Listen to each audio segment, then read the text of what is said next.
Welcome to this chat session about inclusive education. In these sessions, we talk to people working in inclusive education in various capacities across Canada. I'm Gordon Porter, the Director of Inclusive Education Canada, and my co-hosts are Diane Richler, who's the chair of the Catalyst for Inclusive Education Initiative of Inclusion International. Diane's also a former executive vice president of what's now Inclusion Canada. And Jackie Speck, who's the director of the Canadian Research Centre on Inclusive Education. Jackie is a professor at Western University in London, Ontario. And our guest today is a former student of Jackie's, Gabrielle Young, who's now an associate professor of education at Memorial University in Newfoundland and Labrador. She's been there about 10 years, and prior to that, did her academic work for bachelor's degree, master's degree, and PhD in Ontario. And as I noted, finished her doctorate at Western about 10 years ago. So Gabrielle's is one of our associates who's brought rather distinctive interests and skills to our work. She's collaborated with Inclusive Education Canada several times on assistive and instructional technology issues, particularly a partnership we had with Microsoft a few years ago. So it's great to welcome you back to our inclusive education efforts, Gabrielle, and we look forward to talking to you today. Thank you, Gordon. So you got into inclusive education in Ontario. Can you tell us a little bit about how you connected to inclusion as an important element of education for yourself as an educator?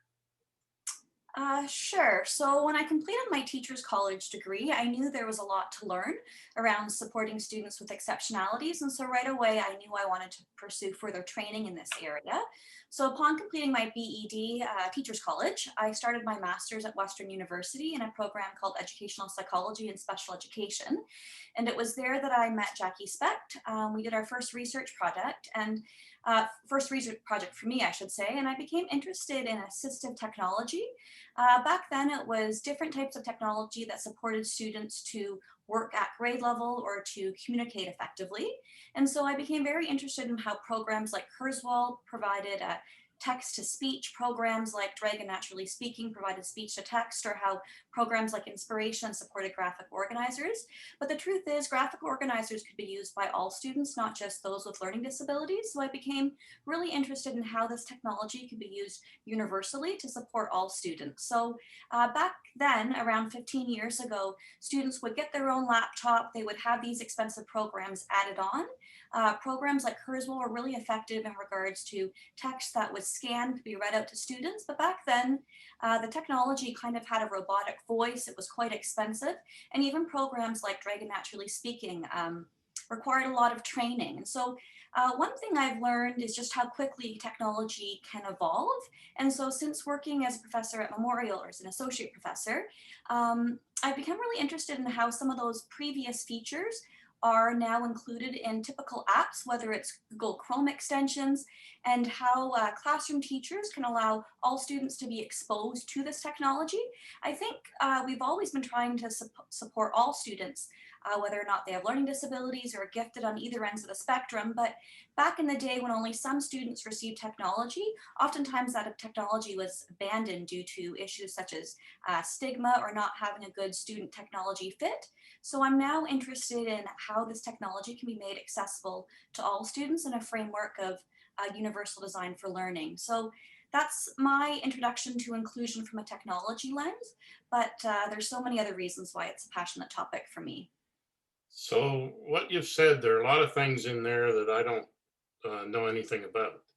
And I guess that's where I want to ask my follow-up question, not to learn about those things in this conversation, but to just ask you, what's the gap between what you know about how technology can be used for all students and in particular for kids who might need that kind of support, and what the typical classroom teacher knows.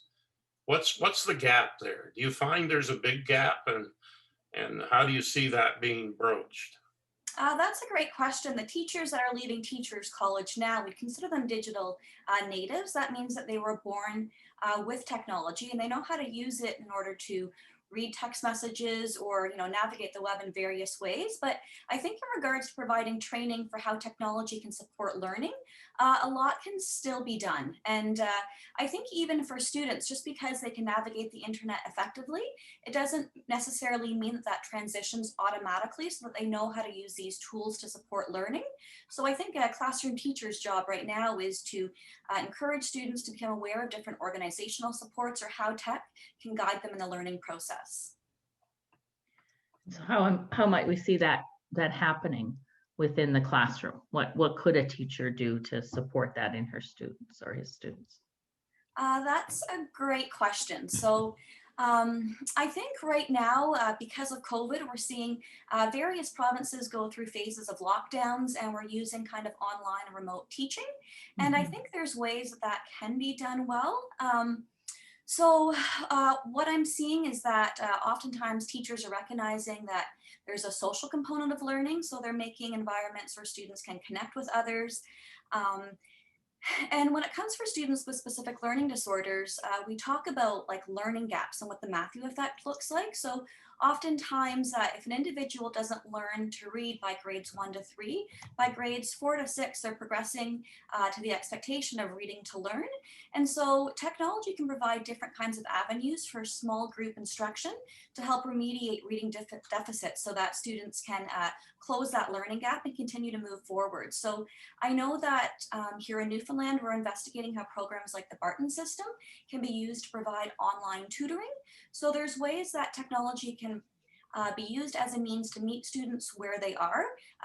Teachers can use forums to meet with students, but there's also a lot of programs out there like Raz Kids, multi-leveled literacy programs where students can work where they are and move forward.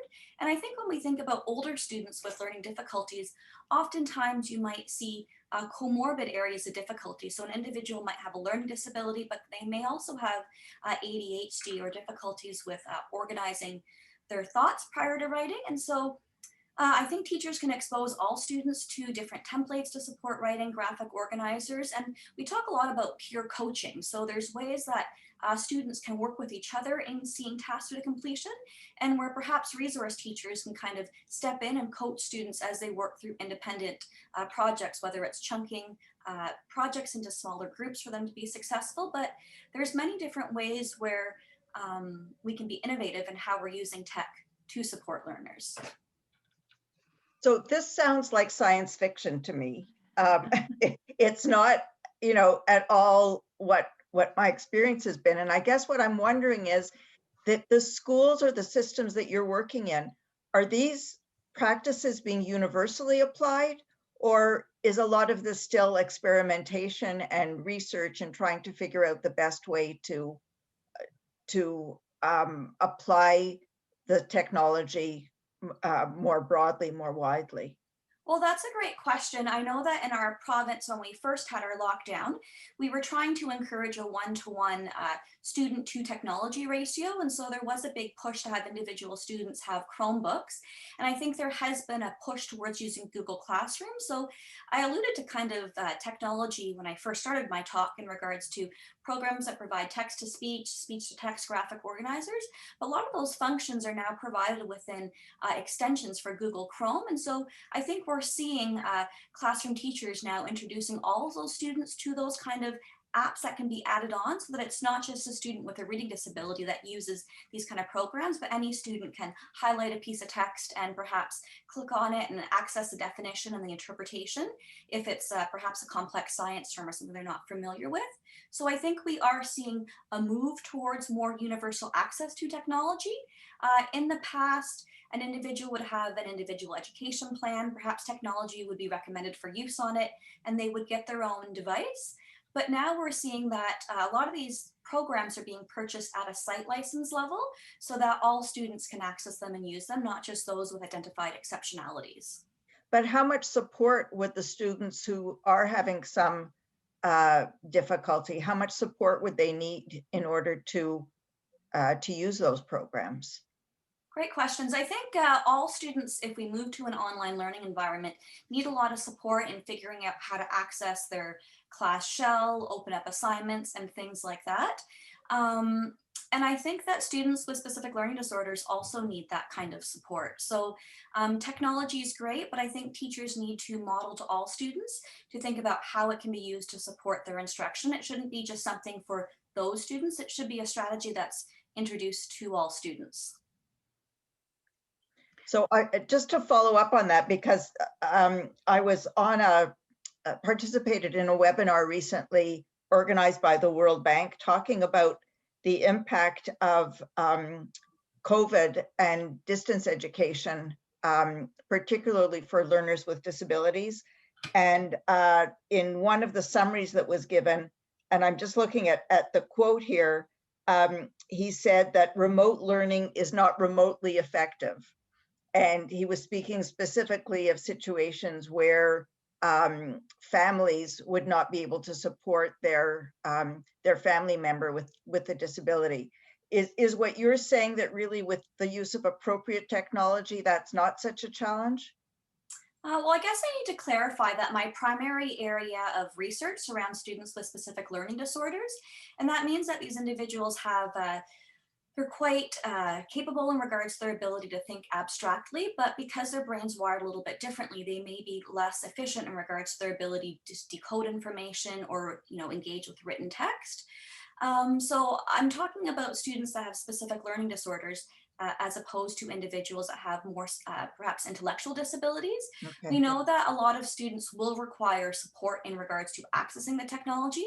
And I agree with you, online learning is not for all. I think we have a long ways to go, but I do see some little slivers of promise. So we know for students with specific learning disorders, they can learn grade level material. They can be very, very successful, but sometimes they need a little bit more practice. And so we're seeing provinces moving towards a response to intervention model, where in the past we might have to wait for 2 or 3 years before students demonstrated repeated failures, and then they might receive a diagnosis of a specific learning disorder, and at that point they get a timely intervention. But with response to intervention, we're saying that we're going to provide research support and instruction. The lower percent, perhaps 25 or 30% of students might receive small group pullout instruction. And I think that's quite interesting because we've seen a move towards seeing co-teaching where a resource teacher and a classroom teachers works together. But I think if we're providing online instruction, there are ways to provide small group instruction for students with a similar ability level where they can provide that intensive programming in an area of need and use that in conjunction with perhaps other types of programs that can provide remediation to provide that support. So I have seen online learning environments work well in grades 1 to 3 when classroom teachers are providing that small group intensive reading instruction in an area of need. It doesn't mean that it's always happening, but there are instances where it is working well. And I think that we need to remember what I'm learning so much during COVID is just how much we're connected to others and how much our emotional state impacts learning. So a lot of students don't just learn by reading, they learn by doing. And so I think as we look at junior high and high school, I know here in our province, we still have primary remote teaching for students in high school with the transitions between grades. There's the multiple teachers, they're assuming it's a safer means of instruction. But I think we have to be really clear in regards to how we can put students in groups to work together so they can still learn by doing, learn through dialogue and through engaging with others. And so oftentimes when students would create a piece of work and it was just submitted for an assignment that was marked as a pass or fail or given a certain grade, it may not be motivating for some students, but when students can work together and co-edit and create a product that they're proud of, I think oftentimes there can be a lot of relevancy attached to some of the tasks we do in online learning. And so peer editing is a great tool that students can learn from in the upper grades as well. And could you see, I mean, I know we're talking about online learning, but if we go back into the classroom when we're all face to face, how might we be using that technology then to support inclusion? Yeah. A lot of students might struggle with getting their thoughts onto paper, not knowing how to start, not knowing how to organize their thoughts. And so I think if students are using a program such as Google Classrooms or Google Docs to provide written text, it allows the teacher in real time to see what they're doing. And so if they get stumped with a question, that question can be responded to immediately, and maybe that immediate feedback may prevent them from being further stuck and allow them to move forward quicker. So I think there are ways with immediate feedback that we don't necessarily have to teach online, but so maybe these online platforms may move forward and help promote assessment and instruction. So do we have to do a better job in our faculties of education at helping our new beginning teachers understand all of that technology that's out there? I think Teachers College is the first start, but I think teachers need ongoing training and support. So when a teacher enters into the field, sometimes some schools have something called like Tech Thursday is what we have in our province in some schools, where teachers come together and talk about tech issues they're having. And I think there needs to be ongoing professional support, but there also needs to be mentorship across teachers so that when they come to an issue that they're not familiar with or a new kind of circumstance, they can speak to a grade level teaching partner or a tech lead in their school and troubleshoot together. So I know it's not your area, but my concern is the learners who have intellectual disabilities. So one fear that I often have is that programs that are brought in that are seen to help a specific group end up having unintended consequences of further marginalizing the learners with intellectual disabilities because they can't be part of what's going on. Do you have ways of dealing with that? Oh, that's a great question. So I think right now in classroom environments, we're moving towards an idea of universal design for learning, where instead of providing individual accommodations for some students after the fact, we try to make these options for learning accessible at the beginning so that all students can access the curriculum. And so we know that whether or not you have an intellectual disability or you have a different interest or readiness to learn a specific topic, there could be a variety of reasons, whether it's gaps in schooling or just for a variety of reasons why students may approach a task and not have the same level of background knowledge. So I think that we want to encourage teachers that are leaving Teachers College to think about when they present a topic, how they can present it at varying levels of ability. So if they're introducing perhaps a book at Shakespeare upper level, that there's opportunities for students to engage in perhaps a video of maybe the text that they're engaging with so they develop that background knowledge. And we also have to think about students that are perhaps gifted and might want to engage in that topic at a much deeper level of understanding. So I think there's opportunities to provide inquiry opportunities for individuals to engage further. And I think we're seeing more of a flipped classroom model as well, where there's lots of resources for students to engage with beforehand, and they can continue to engage with that material on their own time for as much time as needed in order to delve in before they delve into it in depth. So I don't know, Diane, if I answered your question. I mean, students— That's a great answer. Yeah, students still might need support in regards to logging in, clicking on things, but I think it's the role of a classroom teacher to make sure that all students can access that content knowledge at a certain level and take away something that's meaningful to them. Gabrielle, I noticed that some of your recent work has been focused on early childhood. Can you just give us an idea of some of the issues and ideas that have come forward as you've worked on that? Sure. So I know that in our province, we have a high rate of students that have been identified with exceptionalities. In previous meetings with government, we heard statistics as high as 27%. And so what we're seeing is a high level of students with special education needs. And we know the critical importance of the early years. So those grades ages 3 to 5, perhaps when the brain is really wired to acquire language in a really effective period.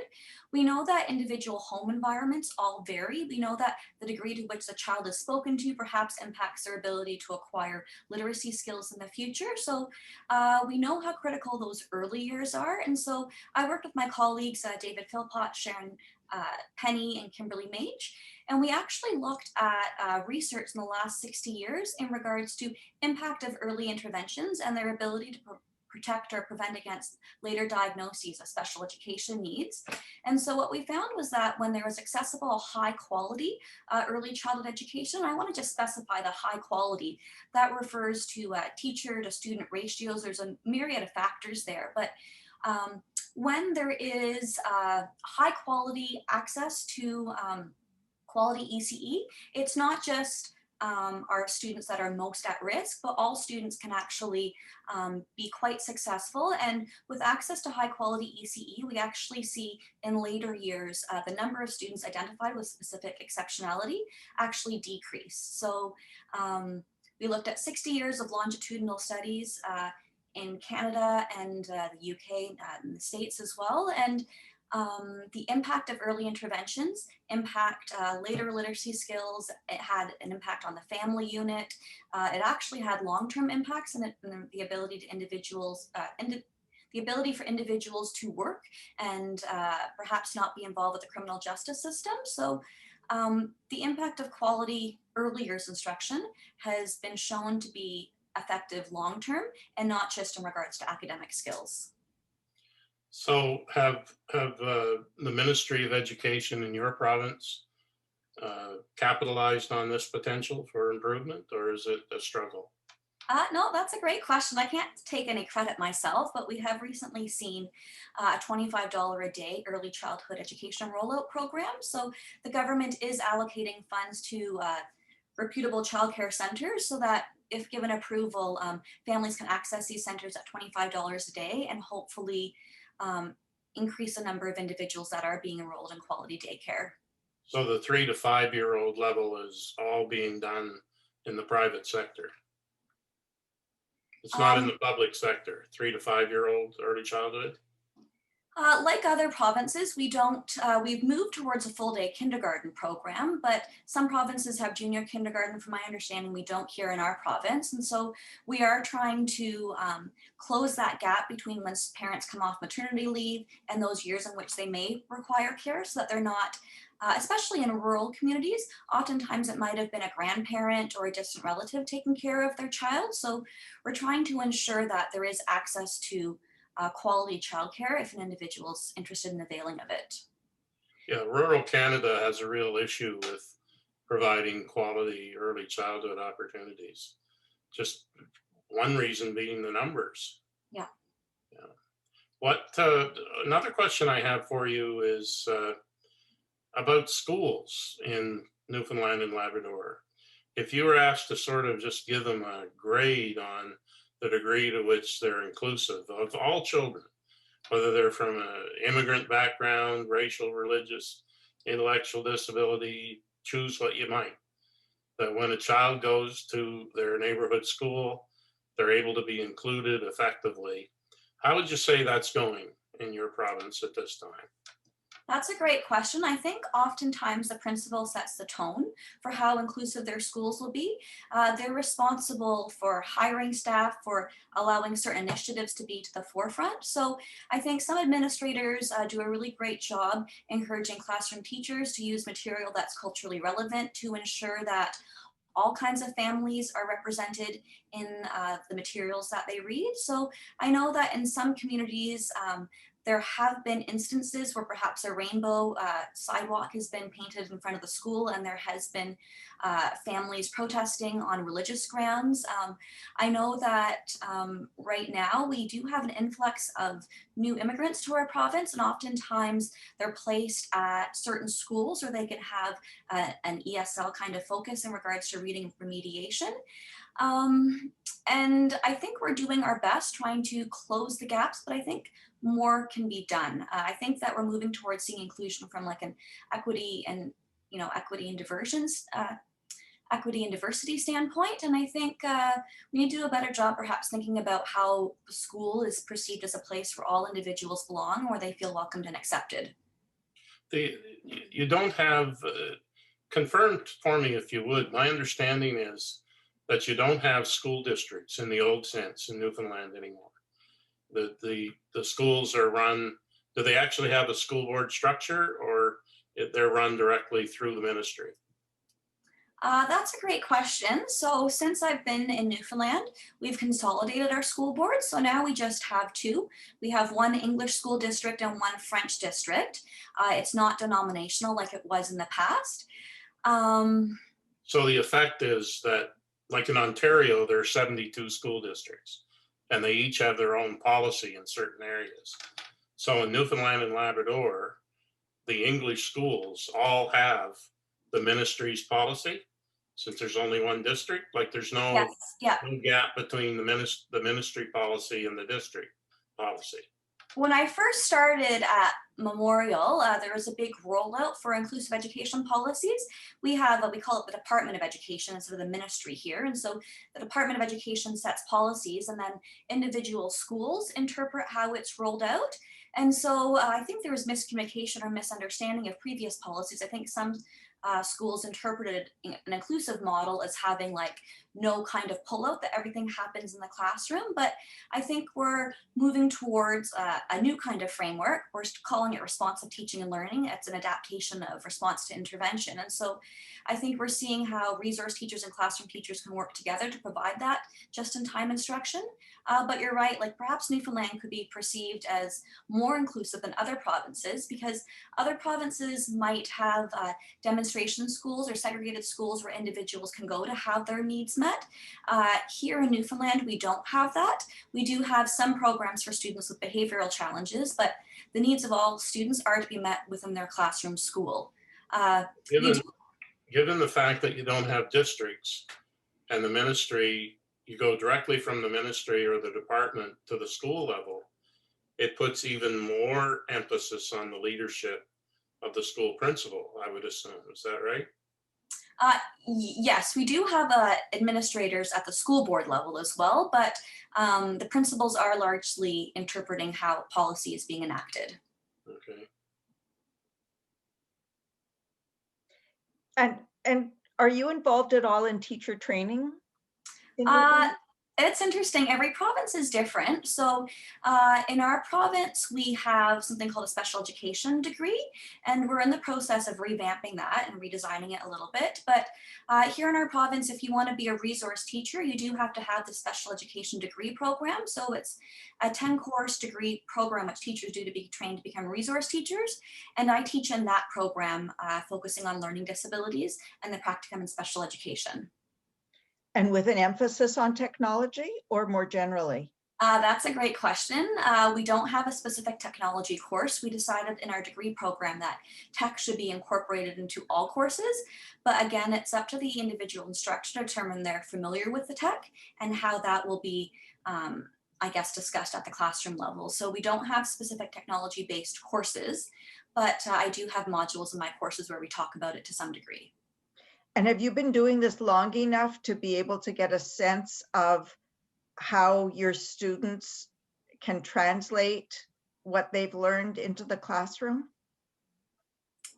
Yes, so I have the opportunity to teach face-to-face in the summer, and sometimes I like to do an assignment where they have like a tech kind of speed dating assignment where they have to talk about one piece of technology that they use to support their teaching, and they kind of line up and they talk to other people in the class about the technology.